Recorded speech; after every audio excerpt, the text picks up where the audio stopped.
Ba ba ba ba ba ba ba ba ba ba ba ba ba ba ba. William Shakespeare, the Merchant of the Merchant of Venice. So here we go. The Merchant of Venice is a brilliant, it's a brilliant story. In fact, it's so brilliant that I'm going to have to give it the Brilliant Story Award if I was the Brilliant Story Award giver. So here we go. Start it off in 3, 2, 1. The whole story goes out like this. I'm gonna try to put this under 6 minutes. Here we go. So there's this guy named Antonio, and he's like, you know, like that one friend that said that like wants to let me give him your money, and like always want to split the check whenever you have roast peacock, and like, yeah, well, I have that kind of friend, and that guy's named Bassanio. So yeah, Bassanio decides Bassanio has this brilliant idea of how he will pay me back all that he owes. Wow. So I ask him, what's your plan? And it's like, I need your money. Like, wait, what? I need 3 ducats. I don't have 3 ducats right now, but I'm short too, because I put all of them on a risky sea venture, trading mission. But hey, I'll let you use my credit to actually get loaned some 3 ducats. Okay, so, who are you thinking of? Sherlock, my worst enemy. Him? You gotta be kidding me. You gotta be kidding me. So like Bassanio says, like, I'm not. This is revenge. Being for him being a Jew. Beep. What? Wait, what? Remember, this is a very, very anti-Semitic culture. It was before anti-Semitism was outlawed in a lot of countries. Oh, that was weird. And so they go to Sherlock. Sherlock's like, hey, are you sure that this guy will be able to pay me back? Because I'm not sure, and I don't really want to let him have some money. Hey, it's for me. In that case, I have to still talk to Antonio, so it's his credit. Antonio comes and says, hey, pal, so let me borrow some 3 ducats right now. Well, I was thinking, this guy is a terrible guy because he's a Jew and he's greedy and he charges so high interest. He's like, yeah, fine, sure. But if you don't, you have to give me 1 pound of your flesh, and I choose where I take that 1 pound from. Yeah, sure. My shifts will come 1 month before the deadline anyway. So yeah, this is good. So that happens, and then, well, the next thing that seems to happen is that there's this woman named Portia, and so Bassanio goes ahead and tries his luck on her test that her dad made her do in the will, and so he said that, hey, so if you want to have a husband, the husband must choose the right casket, and the right casket there's the portrait of you. The caskets are gold, silver, and lead. So no cheating. You cannot tell them which one is which. Also, it's not even specified if she even knows which casket is the real casket. I mean, the one with the portrait in her. So, what should I do?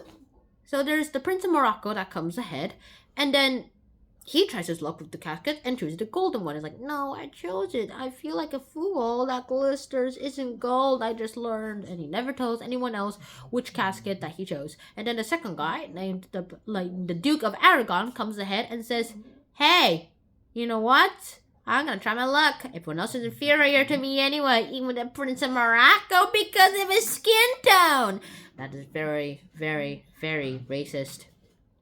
Next up, what happens next is the fact that he goes ahead and chooses a silver casket and finds out, no, I'm a fool. Do I just deserve more than fools? Hey, oh wait, it says that you're a fool to think that. You're not better than anyone else. You don't deserve her. You desire her. You've got to be kidding me. I should have chosen gold, even though we also know that gold isn't real. And then he's like, fine, I'll never tell anyone else what it is. And we all know, the audience all knows that it should be the lead casket. I'm actually surprised that we didn't even shout. The audiences weren't permitted to actually shout lead when Bassanio came onto the stage. So I'm pretty sure they all wanted to hold up their suspense. And so they come in, and then they become Bassanio. They go look at Bassanio, and then after that Bassanio does his luck, and looks at the inscription and says, lead.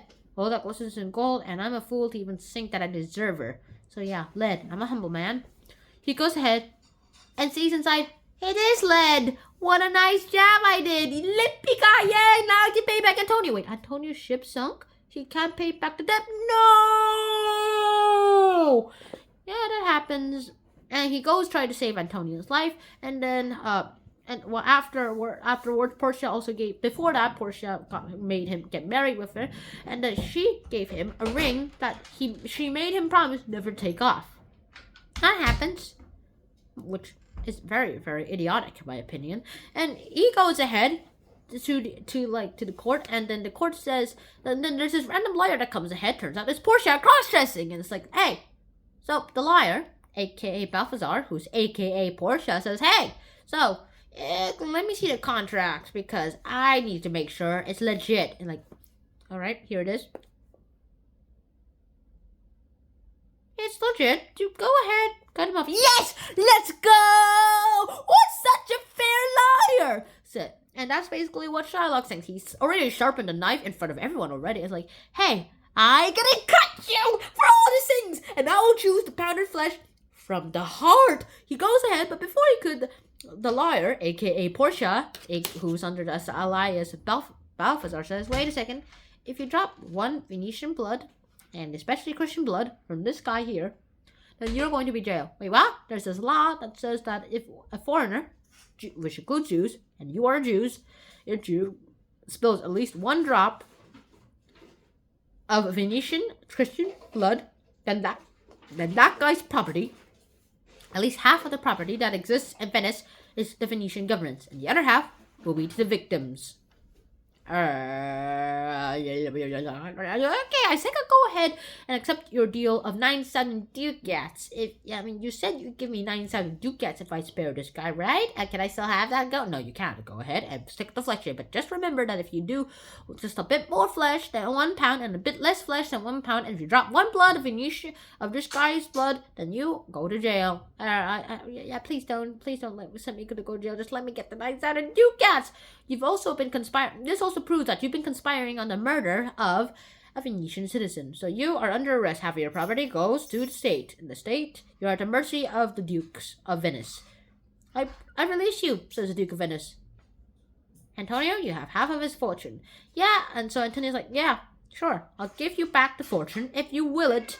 If you will that much money to Jessica, your daughter, when she grows of age and when she gets of age. Also, you must convert to Christianity. It's like, fine, it's better than dying. So that happens, and yeah, that's it.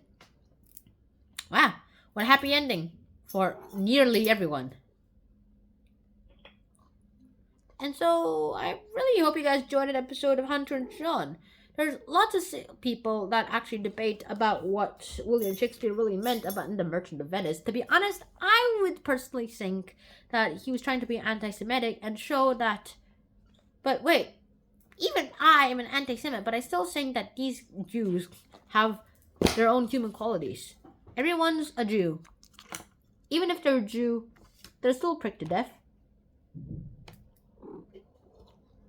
And so, I hope you guys enjoyed that episode of Hanchon Shon. And so, until next time of Hanchon Shon, I hope to see you guys soon. And until next time, Shnan out, peace. Note from the creator of this video. Now, kind of think of this as when you read this, think of it as an anti-Semite would read it. See where that leads you. See you guys soon. Shnan out, peace. For real this time.